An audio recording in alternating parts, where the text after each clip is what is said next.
Pinagtibay ng Korte Suprema ang pagsauli ng bilyong-bilyong pisong pondo ng PhilHealth na napunta sa National Treasury.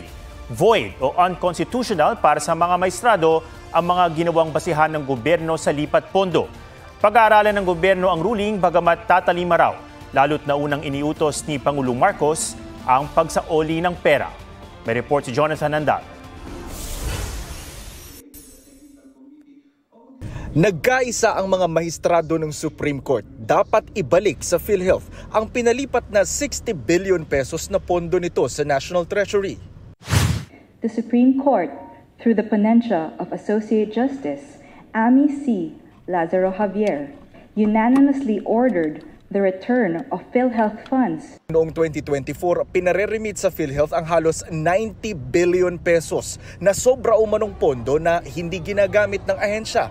Nairemit sa National Treasury ang naunang 60 billion pesos. Pero ang balanseng halos 30 billion pesos hindi natuloy dahil nag-issue na ang Supreme Court ng temporary restraining order nang questionin ito sa Korte Suprema.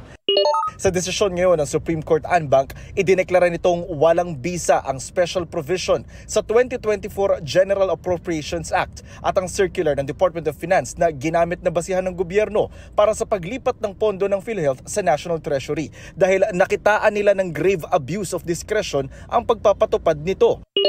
Kontra rin daw ang mga utos sa Sin Tax Law at Universal Healthcare Act. Bukod sa pagbabalik sa PhilHealth ng 60 billion pesos, tuluyan din itong ipinagbawal ang paglipat ng natitira pang halos 30 billion pesos mula sa PhilHealth. Sabi ng Korte Suprema, immediately executory ito o agad-agad dapat ipatupad.